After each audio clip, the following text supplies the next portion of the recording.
નમસ્કાર વિદ્યાર્થી મિત્રો, હું પ્રણવ રૂપાપરા આપ સબનું મારી યુટ્યુબ ચેનલમાં હાર્દિક સ્વાગત કરું છું. આજે આપણે ભણવા જઈ રહ્યા છીએ વિદ્યુત ભારો અને ક્ષેત્રોનો લેક્ચર નંબર 5 કે જેની અંદર આપણે વિદ્યુત ફ્લક્સ, વિદ્યુત ડાયપોલ અને વિદ્યુત ડાયપોલના કેન્દ્રથી વિદ્યુત ડાયપોલની અક્ષ પર એક જેટલા અંતરે વિદ્યુત ડાયપોલ દ્વારા ઉદ્ભવતું વિદ્યુત ક્ષેત્રનું સૂત્ર, જે 2 માર્ક્સની થિયરી માટે ખૂબ જ કિંમતી છે, ખૂબ જ આઈએમપી છે. જ્યારે વિદ્યુત ફ્લક્સની જે આપણે વાત કરવાના છે તે 1 માર્ક્સના એમસીક્યુમાં ખૂબ જ કિંમતી છે. તો આજનો લેક્ચર ખૂબ જ આઈએમપી છે.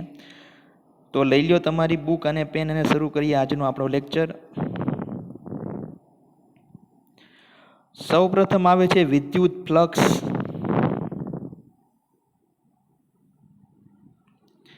તો વિદ્યુત ફ્લક્સની ડેફિનેશન આ મુજબ છે: કોઈ પણ પૃષ્ઠ સાથે સંકળાયેલ ફ્લક્સ એટલે સદિશ ક્ષેત્રનું, અહીંયા સદિશ ક્ષેત્ર એટલે અહીંયા વિદ્યુત ક્ષેત્રની વાત થઈ રહી છે, સદિશની, તે પૃષ્ઠ પરનું પૃષ્ઠ સંકલન.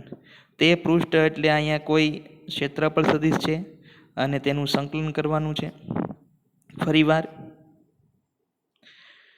વિદ્યુત ફ્લક્સ એટલે શું? કોઈ પણ પૃષ્ઠ સાથે સંકળાયેલ ફ્લક્સ એટલે તે ક્ષેત્રનું, તે પૃષ્ઠ પરનું પૃષ્ઠ સંકલન. ઉપરોક્ત ડેફિનેશન પરથી આપણને ફ્લક્સનું સૂત્ર એક મળે છે, જે છે φ ઇઝ ઇક્વલ ટુ, ફ્લક્સને આપણે φ વડે ડિનોટ કરશું અને વચ્ચે φ is equal to integration over સદિશ E ડોટ dA. તો અહીંયા જે ફ્લક્સ છે એનું સૂત્ર મળી ગયું છે આપણને, પરંતુ અત્યારે આપણે આ સૂત્રને ધ્યાનમાં નથી લેવાનું.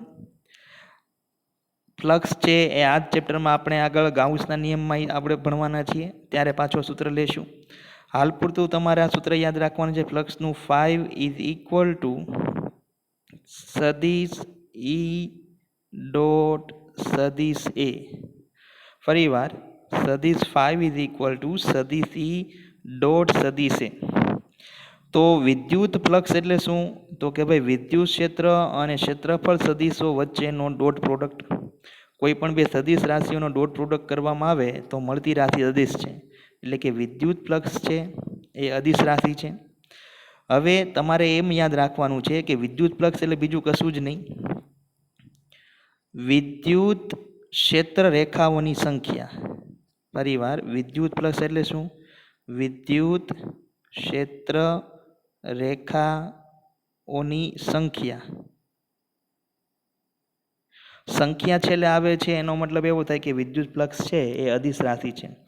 કોઈ વિદ્યુત ભાર છે એ વિદ્યુત ક્ષેત્ર રેખા ઉત્પન્ન કરે, એ કોઈ ક્ષેત્રફળમાંથી એની સંખ્યા કેટલી છે તે સંખ્યાને જ આપણે તે પૃષ્ઠ સાથે સંકળાયેલું ફ્લક્સ કહીએ. ફરીવાર, કોઈ વિદ્યુત ભારને કોઈ પૃષ્ઠ પર મૂકવામાં આવે તો તે પૃષ્ઠ દ્વારા તે વિદ્યુત ભારમાંથી ઉત્પન્ન થતી વિદ્યુત ક્ષેત્ર રેખાઓ કેટલી સંકળાય છે તે સંખ્યાને જ વિદ્યુત ફ્લક્સ કહેવામાં આવે છે. વિદ્યુત ફ્લક્સનું ફરી વખત સૂત્ર લખું છું: φ ઇઝ ઇક્વલ ટુ સદિશ E ડોટ સદિશ A. એટલે કે ડોટ ગુણાકાર દૂર કરશું એટલે આવશે આપણને શું આવશે? E A cos theta. જ્યાં થીટા છે, થીટા એ E અને A વચ્ચેનો ખૂણો છે. E એટલે વિદ્યુત ક્ષેત્ર અને A એટલે ક્ષેત્રફળ. હવે તમારે એમ યાદ રાખવાનું છે, ક્ષેત્રફળ સદિશ છે એ હંમેશા જે સમતલ છે ને તે લંબ હોય. ફરીવાર, એ જે એરિયા વેક્ટર છે એ તેના સમતલને હંમેશા લંબ હોય. બરોબર. તો અહીંયા આપણે ફ્લક્સનું સૂત્ર શું યાદ રાખશું? E A cos theta. ફ્લક્સનું સૂત્ર શું યાદ રાખશું? E A cos theta. Flux કેવી રાશિ છે? અદિશ રાશિ છે. ફ્લક્સ એટલે શું? વિદ્યુત ક્ષેત્ર રેખાઓની સંખ્યા. ફરીવાર, ફ્લક્સ એટલે શું? વિદ્યુત ક્ષેત્ર રેખાઓની સંખ્યા. હાલ પૂરતું આપણે આ સૂત્રને યાદ રાખવાનું નથી, તમારે આ સૂત્રને યાદ રાખવાનું છે. ત્યારબાદ flux φ is equal to E A cos theta પરથી આપણે તેનું એકમ બનાવીએ તો જે E છે એ વિદ્યુત ક્ષેત્ર, તેનું એકમ શું થાય? તો કે ભાઈ ન્યૂટન પર કુલમ ગુણ્યા એ એટલે એરિયા, એનો એકમ શું થાય? Metre square. તો ફાઇનલી કોસ થીટાનો એકમ ન હોય એટલે ફાઇનલી ફ્લક્સનો એકમ શું બન્યો? ન્યૂટન મીટર સ્ક્વેર પ્રતિ કુલમ. જે અહીંયા રહ્યું. અથવા આપણે ભણી ગયા લાસ્ટ ટાઈમ કે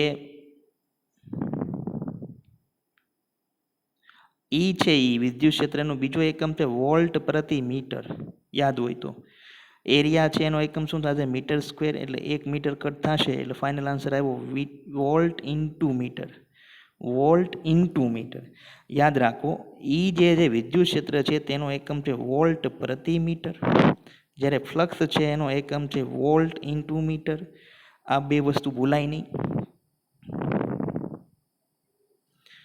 તો ફ્લક્સનો એસઆઈ એકમ છે, એક છે ન્યૂટન મીટર સ્ક્વેર પ્રતિ કુલમ સ્ક્વેર, જે છે તેના સૂત્ર ઉપરથી આવેલો છે, અને બીજો એકમ છે વોલ્ટ ઇન્ટુ મીટર, નહીં કે પ્રતિ મીટર. તો બંને એકમો યાદ રાખવાના છે તમારે. ચલો જોઈએ આપણે એનું પારિમાણિક સૂત્ર બનાવીએ. અહીંયા ફ્લક્સનું પારિમાણિક સૂત્ર એના એકમ પરથી બનાવે તો એનો એકમ છે ન્યૂટન મીટર સ્ક્વેર પ્રતિ કુલમ. ચલો, ન્યૂટનનું શું થશે? M1 L1 T-2. મીટર સ્ક્વેરનું શું થશે? L2. કુલમનું શું થશે? A1 T1. તો ફાઇનલ પારિમાણિક સૂત્ર શું બને છે? બોલો જોઈએ. M1 L3 T-3 A-1. તો આ નોંધી લેજો. ફ્લક્સનું પારિમાણિક સૂત્ર થશે M1 L3 T-3 A-1. બરાબર. ચલો આગળ વધીએ. કોઈપણ બંધ પૃષ્ઠમાં દાખલ થતી બળ રેખાઓ એટલે કે ફ્લક્સ ઋણ અને તેમાંથી બહાર નીકળતી ક્ષેત્ર રેખાઓ એટલે કે બળ રેખાઓ ધન હોય છે. ફરીવાર, કોઈ પણ બંધ પૃષ્ઠ તમને આપેલું હોય તો તેમાંથી દાખલ થતી રેખાઓ ઋણ ગણવાની. મીન્સ કે આ કોઈ બંધ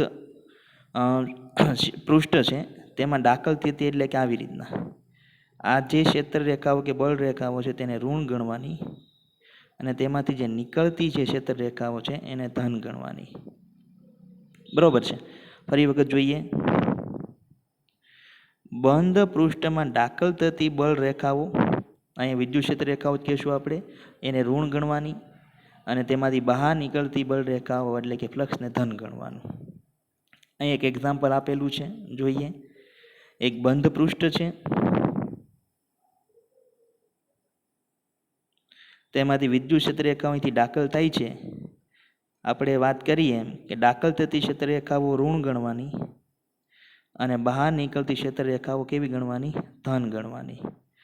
તો અહીંયા તમે એમ કહીએ કે ફ્લક્સ સાથે સંકળાયેલું કોઈ બંધ પૃષ્ઠ સાથે સંકળાયેલું ફ્લક્સ કેટલું? તો અહીંયા 0 થશે. એનું કારણ શું? કોઈ પણ બંધ પૃષ્ઠમાં જેટલી ક્ષેત્ર રેખાઓ દાખલ થાય છે એટલી જ ક્ષેત્ર રેખાઓ બહાર નીકળે છે. મીન્સ કે જેટલું ફ્લક્સ ઋણ હોય છે તેટલું જ ફ્લક્સ ધન હોય છે, એટલે ફાઇનલી ફ્લક્સનો સરવાળો શૂન્ય થાય છે. આ એનું કારણ છે. તમારે ફક્ત યાદ રાખવાનું છે કે કોઈ પણ બંધ પૃષ્ઠ સાથે સંકળાયેલું ફ્લક્સ શૂન્ય હોય હંમેશા. કોઈ પણ બંધ પૃષ્ઠ સાથે સંકળાયેલું ફ્લક્સ કેવું હોય? શૂન્ય. જોઈએ અહીંયા તો પરિણામી ફ્લક્સ કેટલું આવે છે? 0. ફરી વખત 3 વસ્તુ યાદ રાખવાની છે. બંધ પૃષ્ઠમાં દાખલ થતી ફ્લક્સ એ ઋણ, બહાર નીકળતી બળ રેખાઓ એટલે ફ્લક્સ ધન, અને યાદ રાખવાનું બંધ પૃષ્ઠ સાથે સંકળાયેલું ફ્લક્સ હંમેશા કેટલું હોય? 0 હોય. ત્યારબાદ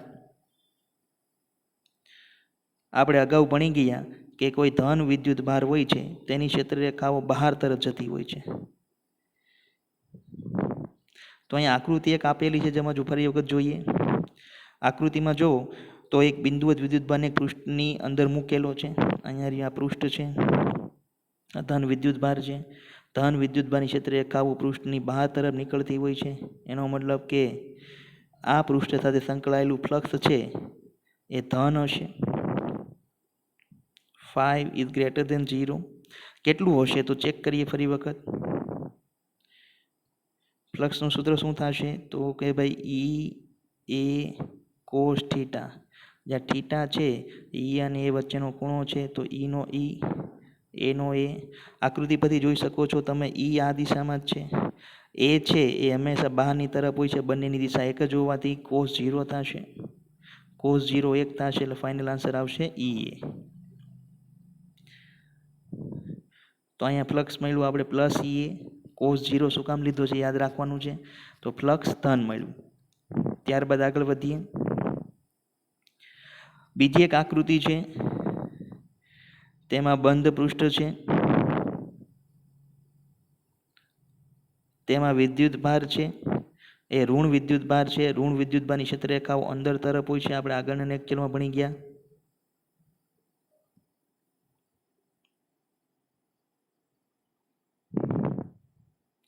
તો તમે ફરી વખત આકૃતિનું નિરીક્ષણ કરો જોઈએ, બરાબર છે. તો તેની સાથે ઋણ વિદ્યુત ભાર સાથે સંકળાયેલું ફ્લક્સ.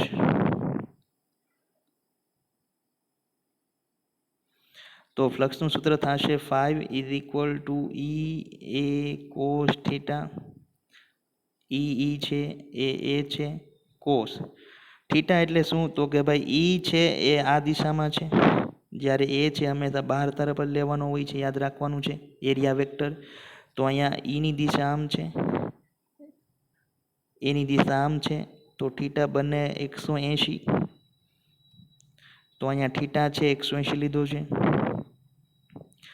cos 180 -1 થશે, cos 180 એટલે કેટલા થશે -1, -1 ગુણાકારમાં એ એટલે -e. તો અહીંયા કોઈ પણ ઋણ વિદ્યુત ભારને તમે ઋણ વિદ્યુત ભાર સાથે સંકળાયેલું ફ્લક્સ કેવું હશે, હંમેશા ઋણ હશે, એક યાદ રાખવાનું છે તમારે.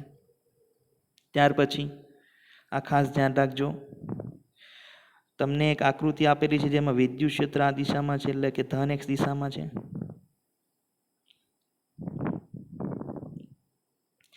જ્યારે તમને પૃષ્ઠ આપેલું છે આવી રીતના આપેલું છે, મેં કીધું એમ કે પૃષ્ઠ જે આપ્યું હોય તેનો એરિયા વેક્ટર છે એ હંમેશા એને સપાટીને સમતલને લંબ લેવું. અહીંયા તમને આમ આપેલું છે પૃષ્ઠ, તો તેનો એરિયા વેક્ટર આ દિશામાં લેવો, એટલે કે એની દિશા આમ છે ઉપર તરફ, ઈની દિશા આમ છે, બંને વચ્ચેનો એંગલ કેટલો થશે 90. ફરી વખત એરિયા વેક્ટર હંમેશા સપાટીને લંબ લેવો. દાખલા તરીકે આમ કોઈ હોય સપાટી, તો એનો એરિયા વેક્ટર આમ થશે એ, જે તેના સમતલને લંબ હશે. એરિયા વેક્ટર જે તે કઈ પૃષ્ઠનો હોય તે પૃષ્ઠને હંમેશા લંબ લેવાનું, આમ યાદ રાખવાનું. તો ફરી વખત જોઈએ, આ જે પૃષ્ઠ છે તેનો એરિયા વેક્ટર ઉપર તરફ છે, એટલે કે એ છે એ ઉપર તરફ છે. વિદ્યુત ક્ષેત્ર છે એ આ દિશામાં છે, બંને વચ્ચેનો એંગલ થશે 90. તો ફ્લક્સની ગણતરી કરીએ, તો flux 5 = E A cos theta. E A cos theta થશે 90, cos 90 એટલે 0, 0 ગણું કાંઈ પણ એટલે 0. તો ફ્લક્સ થશે 0. ઉપરોક્ત આકૃતિમાં ફ્લક્સ મળ્યું 0. ચલો એને સમજીએ ફરી વખત. ગુજરાતીમાં ફ્લક્સ એટલે શું, જે તે પૃષ્ઠ સાથે સંકળાયેલી વિદ્યુત ક્ષેત્ર રેખાઓની સંખ્યા. તમે આકૃતિ પર જોઈ શકો છો કે વિદ્યુત ક્ષેત્ર રેખાઓ આમ જાય છે, પૃષ્ઠ છે અને સમતલને સમાંતર આવી રીતના મૂક્યું છે. તો તમે જોઈ શકો એક પણ વિદ્યુત ક્ષેત્ર રેખા સમતલમાંથી પસાર નહીં થાય, સમતલમાંથી વિદ્યુત ક્ષેત્ર રેખાઓ પસાર નથી થતી, તો ફ્લક્સ કેટલું મળશે આપણને 0. ત્યારબાદ બીજી એક આકૃતિ આપેલી છે, એમાં ક્ષેત્ર રેખાઓ ધન x દિશામાં છે, અને જે સમતલ છે એ આવી રીતના આપેલું ક્ષેત્ર રેખાઓ આમ છે, બરાબર છે. હવે આપણે હમણાં જ કહ્યું એમ કે એરિયા વેક્ટર હંમેશા જે પૃષ્ઠ હોય એને લંબ લેવાનું. અહીંયા પૃષ્ઠ આમ છે, તો એનો એરિયા વેક્ટર આમ થશે. જે ઈ છે ઓલરેડી આપણને ખબર જ છે આમ છે, આકૃતિ પર તે જોઈ શકો છો. ઈ અને એ વચ્ચેનો ખૂણો કેટલો થશે 0. ઈ પણ આમ છે, એ પણ આમ છે, બંને એક જ દિશામાં હોવાથી થીટા 0 થશે. તો અહીંયા ફ્લક્સની ગણતરી કરીએ. ઈ એ cos થીટાની કિંમત મૂકી 0, cos 0 1 એટલે ફાઇનલ આન્સર આવ્યો ઈ એ. બીજી રીતના સમજીએ તો તમે જોઈ શકો છો આકૃતિમાં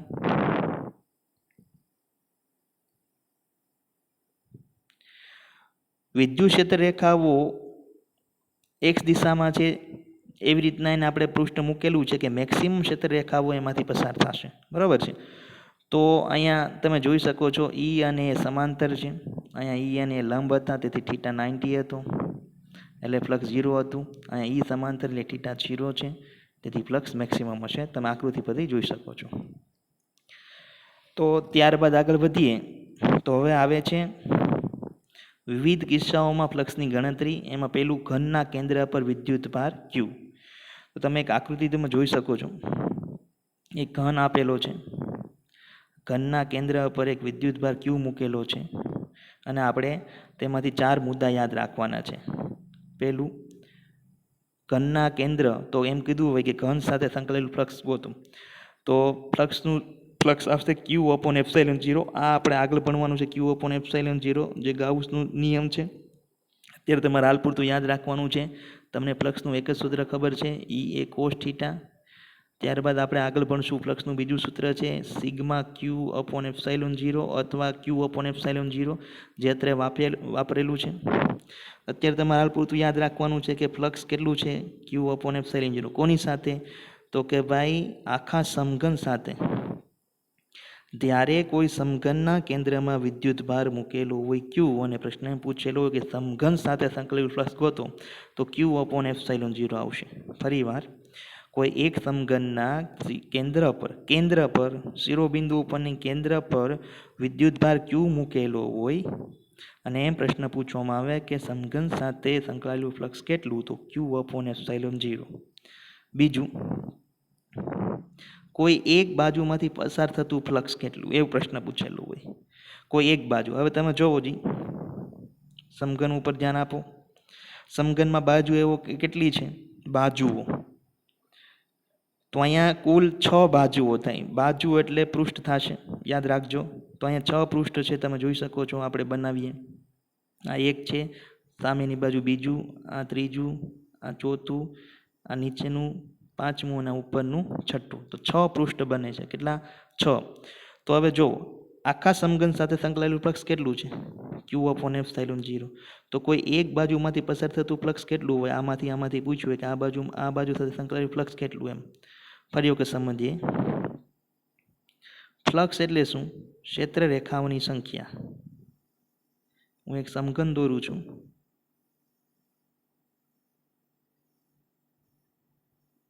અને એના કેન્દ્ર ઉપર આપણે Q વિદ્યુતભાર મૂક્યો છે. તો આ વિદ્યુતભાર શું ઉત્પન્ન કરશે? વિદ્યુત ક્ષેત્ર રેખાઓ આવી રીતના બધી દિશામાં, જે એના તમામ પૃષ્ઠો સાથે સંકળાયેલી હશે. તો આ બધી ક્ષેત્ર રેખાઓનો સરવાળો કરીએ એટલે એને કહેવાય ફ્લક્સ. અને ગાઉસનો નિયમ એમ કહે છે કે આ ટોટલ ફ્લક્સ કેટલું છે, તો કે ભાઈ Q/ε0. ફરીવાર, સમઘનના કેન્દ્ર પર Q વિદ્યુતભાર મૂકેલો હોય અને સમઘન સાથે સંકળાયેલું ફ્લક્સ કીધું હોય તો Q/ε0.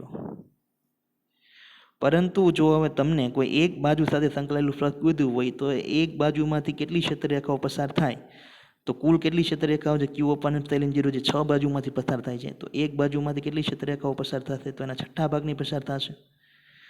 તો કોઈ એક બાજુમાંથી પસાર થતું ફ્લક્સ કેટલું આવશે, Q/6ε0, છઠ્ઠા ભાગનું. યાદ રાખજો. ત્યાર પછી કોઈ એક શિરોબિંદુમાંથી પસાર થતું ફ્લક્સ, શિરોબિંદુ શબ્દ વાપરેલો છે. અહીંયા બાજુ હતી, બાજુ 6 હોય સમઘનની. શિરોબિંદુ કેટલા હોય ગણીએ આપણે, 1 2 3 4 5 6 7 8.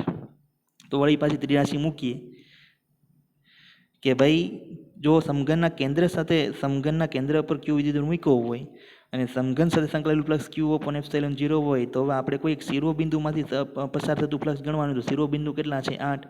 તો એક શિરોબિંદુ સાથે સંકળાયેલું ફ્લક્સ કેટલું થશે, તો કે ભાઈ 8મા ભાગનું થશે, એટલે કે Q/8ε0.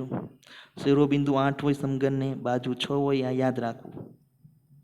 વિદ્યુતભારને ક્યાં મૂક્યો છે, સમઘનના કેન્દ્ર પર, એ પણ યાદ રાખવું. સમઘન સાથે સંકળાયેલું ફ્લક્સ Q/ε0. એક બાજુમાંથી પસાર થતું ફ્લક્સ Q/6ε0. શિરોબિંદુમાંથી પસાર થતું ફ્લક્સ Q/8ε0.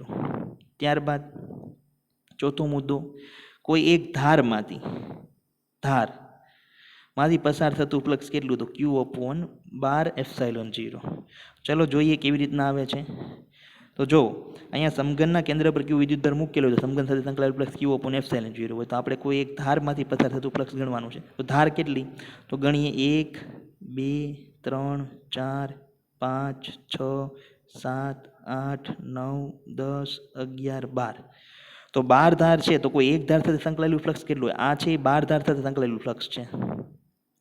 એક ધાર સાથે સંકળાયેલું ફ્લક્સ કેટલું હોય? તો 12માં ભાગનું થશે, એટલે Q/12 ફરી વખત રિવિઝન કરીએ.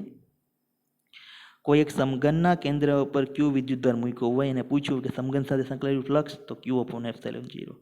સમઘનને કેટલી બાજુ હોય? 6. કોઈ એક બાજુ સાથે સંકળાયેલું ફ્લક્સ, તો Q/6ε0. સમઘનને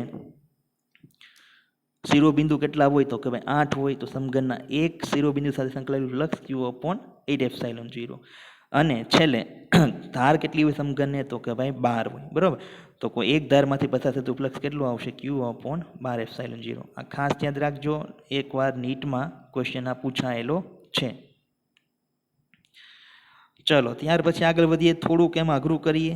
આ લોકો નીટમાં થોડુંક અઘરું કરે છે. પહેલી આકૃતિ તમે જોઈ શકો છો. લખ્યું છે ઘનની કોઈ એક બાજુના કેન્દ્ર પર Q વિદ્યુતભાર. ફરી વખત, ઘનની કોઈ એક બાજુ, લાસ્ટ ટાઈમ કેન્દ્ર હતું, સમઘનના કેન્દ્ર પર વિદ્યુતભાર મૂકેલો હતો. અહીંયા એક બાજુના કેન્દ્ર પર Q વિદ્યુતભાર મૂક્યો છે. આકૃતિ જોઈએ. જોવો જોઈએ તમે આકૃતિ. અત્યારે આ સમઘન છે એની આ બાજુ છે, 6 બાજુ, એમાંથી આ બાજુ છે એના કેન્દ્ર પર Q વિદ્યુતભાર મૂક્યો છે. અને આપણને 3 પ્રશ્નના જવાબ આપવાના છે. પહેલો પ્રશ્ન છે, બે સમઘનના તંત્રમાંથી પસાર થતું કુલ ફ્લક્સ. તો હવે અહીં ધ્યાન આપો. નીચેની આકૃતિ છે જોઈએ. હંમેશા એમ યાદ રાખવાનું કે જે વિદ્યુતભાર આપણને કીધો છે તેને હંમેશા કેન્દ્રમાં રાખવાનું. લાસ્ટ ટાઈમ તો કેન્દ્રમાં જતો એટલે આપણે બધા આન્સર બહુ વ્યવસ્થિત સમજાય એવી રીતના આવી ગયા હતા. પણ અત્યારે જોવો જોઈએ, આ વિદ્યુતભાર છે કેન્દ્રમાં નથી. હા, એક પૃષ્ઠના કેન્દ્રમાં છે પણ સમઘનના નથી. તો એને આ વિદ્યુતભારને કેન્દ્રમાં લાવવા શું કરવું? તો એની જેવો જ બીજો એક આઈડેન્ટિકલ સમઘન આવી રીતના મૂકી દઈએ આપણે. જોવું જોઈએ. શું હવે આ વિદ્યુતભાર Q છે એ હવે આપેલા સમઘનના કેન્દ્રમાં કહેવાય? હા, કહેવાય. બરાબર છે. તો અહીંયા આ બે સમઘન સાથે સંકળાયેલું ફ્લક્સ કેટલું થશે? તો કે ભાઈ Q/ε0. કારણ કે ટોટલ વિદ્યુત ક્ષેત્ર રેખાઓ બધી આમ બધામાં જ પસાર થશે. અને ટોટલ કેટલી હશે? તો ગાઉસભાઈ શું કીધું છે કે Q/ε0 હશે. બરાબર છે. ફરી વખત નિયમ યાદ રાખવાનો, જ્યારે કોઈ વિદ્યુતભારને સૌ પ્રથમ કેન્દ્રમાં હોય એવી રીતના રાખવો. જો ન હોય તો શું કરવાનું? તો આવી રીતના કરવાનું. ત્યારબાદ બીજો પ્રશ્ન છે, આપેલા એક ઘનમાંથી પસાર થતું ફ્લક્સ. જો બે ઘનમાંથી પસાર થતું ફ્લક્સ કેટલું છે? Q/ε0. તો એક ઘનમાંથી પસાર થતું ફ્લક્સ કેટલું અડધું હશે. આ સાઈડની ક્ષેત્રરેખાઓ ગણવાની થશે. તો કેટલું હશે? Q/2ε0. ત્યારબાદ ઘનની કોઈ એક બાજુમાંથી પસાર થતું ફ્લક્સ. હવે જો બાજુ અહીંયા કેટલી છે તમે ગણી શકો છો. આ જે વિદ્યુતભાર છે એટલે આ બાજુ નથી ગણવાની. હવે આ નથી ગણવાની. તો અહીંયા કેટલી થશે? 1, 2, 3, પાછળની 4, 1, 2, 3, 4, 5 થશે. કુલ 6 હોય છે. એક સમઘનને 6 બાજુ હોય છે. ફરી વખત જોઈએ. આ બાજુને જવા દઈએ તો ઉપરની 1, 2, પાછળની, આગળની 3, 4 અને સામેની 5. તો ફરી વખત કોઈ એક બાજુ. તો હવે જોવો જોઈએ, આ બે સમઘનના કેન્દ્ર ઉપર બે સમઘન થયા ત્યારે કેન્દ્ર ઉપર Q વિદ્યુત મૂક્યું છે અને એની સાથે સંકળાયેલું ફ્લક્સ Q/ε0 છે. હવે તને પૂછ્યું હતું કે એક બાજુમાંથી પસાર થતું ફ્લક્સ. તો અહીં બાજુ કેટલી ગણવાની? 10 થશે. આની 5 અને આની 5. આ નથી ગણવાની, આ કોમન બાજુ છે. તો આની 5, આની 5, એટલે કુલ કેટલી થશે? 10. તો ફાઇનલ આન્સર આવ્યો કેટલી કુલ બાજુ? 5/Q. 5 = Q/10ε0. લાસ્ટ ટાઈમ છે એ આ જે ક્વેશ્ચન છે, લાસ્ટ ટાઈમ મીન્સ કે 2-4 વર્ષ પહેલાં આ ક્વેશ્ચન છે નીટમાં પૂછાયેલો છે. આપણે વારંવાર 1 માર્ક્સમાં ક્વેશ્ચન છે આવા ફ્લક્સને અનુલક્ષીને MCQ પૂછાઈ શકે છે. એટલે કાળજીપૂર્વક આ થિયરીને જોજો અને લખી લેજો નોટબુકમાં. ત્યારબાદ આપણા થિયરી માટે સૌથી આ ચેપ્ટરનો IMP ક્વેશ્ચન હોય એ આવી રહ્યો છે, જેનું નામ છે વિદ્યુત ડાયપોલ. તો વિદ્યુત ડાયપોલ છે એ નવી ભૌતિક રાશિ છે. શું છે જોઈએ. ડેફિનેશન આ મુજબ છે. એકબીજાથી પરિમિત અંતરે રહેલા બે વિજાતીય અને સમાન વિદ્યુત ભારોના તંત્રને વિદ્યુત ડાયપોલ કહે છે, જેને બીજા શબ્દમાં દ્વિધ્રુવી પણ કહેવાય. ફરીવાર, એકબીજાથી પરિમિત અંતરે રહેલા, પરિમિત એટલે કે નિશ્ચિત અંતર હોવું જોઈએ, બે વિજાતીય એટલે કે એક પ્લસ અને એક માઇનસ હોવો જોઈએ, અને સમાન વિદ્યુત ભારો કે જેના મૂલ્યો સમાન હોય. એટલે કે તમને અહીં એક પ્લસ ક્યુ હોય તો એક માઇનસ ક્યુ કીધો હશે, એક પ્લસ 5 કુલમ કીધો હોય તો એક માઇનસ 5 કુલમ રાખવો પડે, પ્લસ 1 કુલમ રાખવાનું કીધું તો એક -1 કુલમ વિદ્યુત ભાર રાખવો પડે. તો આવા બે વિદ્યુત ભારો લેવાના છે, પ્લસ ક્યુ માઇનસ ક્યુ, એને એકબીજાથી પરિમિત અંતર રાખવાના છે. તો કેટલા અંતર રાખેલા છે આપણે? 2a અંતરે. ફરીવાર, એકબીજાથી પરિમિત અંતર રહેલા, તો આપણે બે વિજાતીય એટલે કે અહીંયા છે માઇનસ ક્યુ પ્લસ ક્યુ, બે વચ્ચેનું અંતર કેટલું છે? 2a. આ 2a રાખવાનું એક ટ્રેન્ડ છે. તમે ધારો તો બીજું કોઈ પણ રાખી શકો, પરંતુ આ કેન્દ્ર છે, કેન્દ્ર ડાયપોલનું, એનાથી આ અંતરને એ ધારીએ છીએ આપણે, અને અહીંથી આ અંતર એ છે, એટલે આ અંતર 2a છે. યાદ રાખજો. બે વિજાતીય અને સમાન વિદ્યુત ભારો એટલે કે મૂલ્યનું ક્યુ હોય તો આનું ક્યુ જોશે, આ 10 કુલમ હશે તો આ 10 કુલમ હશે, આ પ્લસ હોય તો આ માઇનસ રાખવો પડે, ફરજિયાત છે. થી જે તંત્ર બને છે એને વિદ્યુત ડાયપોલ કહેવાય. તો ફરી વખત તમારા શબ્દોમાં કોઈ પૂછે કે વિદ્યુત ડાયપોલ એટલે શું, તો એમ કહેવાય બે વિદ્યુત ભારો કે જેના મૂલ્યો સમાન હોય, પ્રકાર જુદા જુદા હોય અને એકબીજાથી પરિમિત અંતરે રહેલા હોય. દાખલા તરીકે કોઈ એક સળિયાના છેડા પર એક સાઈડ પ્લસ ક્યુ વિદ્યુત ભાર અને બીજો માઇનસ ક્યુ વિદ્યુત ભાર મૂકી દો, અને જે તંત્ર બને છે એને વિદ્યુત ડાયપોલ કહેવાય. ફરી વખત વિદ્યુત ડાયપોલ ડેફિનેશન શું છે? એકબીજાથી પરિમિત અંતરે રહેલા, એક તો નિશ્ચિત અંતર હોવું જોઈએ. આ અંતર છે વિદ્યાર્થી મિત્રો ખૂબ જ નાનું હોય છે. નાનું એટલે કેટલું સાહેબ? તો કે ભાઈ 10⁻⁹ મીટર એટલે કે નેનોમીટરથી માંડીને માઇક્રોમીટરના ક્રમનું હોય છે. ખૂબ જ નાનું અંતર હોય છે, આ યાદ રાખજો. એકબીજાથી પરિમિત અંતર રહેલા બે વિજાતીય અને સમાન વિદ્યુત ભારોના તંત્રને શું કહેવાય? વિદ્યુત ડાયપોલ. ડાયપોલ બીજું કાંઈ નથી, બે વિદ્યુત ભારોનું તંત્ર છે. બે વિદ્યુત ભારો કે જે સમાન મૂલ્યના હોય, વિરુદ્ધ પ્રકારના હોય અને એકબીજાથી પરિમિત અંતરે રહેલા હોય. તો મારે જો ડાયપોલની આકૃતિ દોરવી હોય તો હું આવી રીતના દોરીશ. એક વિદ્યુત ભાર પ્લસ ક્યુ, એનાથી થોડાક અંતરે પરિમિત અંતરે બીજો વિદ્યુત ભાર માઇનસ ક્યુ. આ બે વિદ્યુત ભારોનું અંતર તમે કોઈ પણ રાખી શકો, હું 2l રાખી દઉં. 2l રાખવાથી શું થશે? તો કે કેન્દ્રથી આ અંતર કેટલું થશે? l, અને અહીંથી અંતર કેટલું થશે? l. ચાલો, તો વિદ્યુત ડાયપોલની ડેફિનેશન સમજ્યા પછી એક ભૌતિક રાશિ તમારી સામે આવે છે, જે છે વિદ્યુત ડાયપોલ મોમેન્ટ.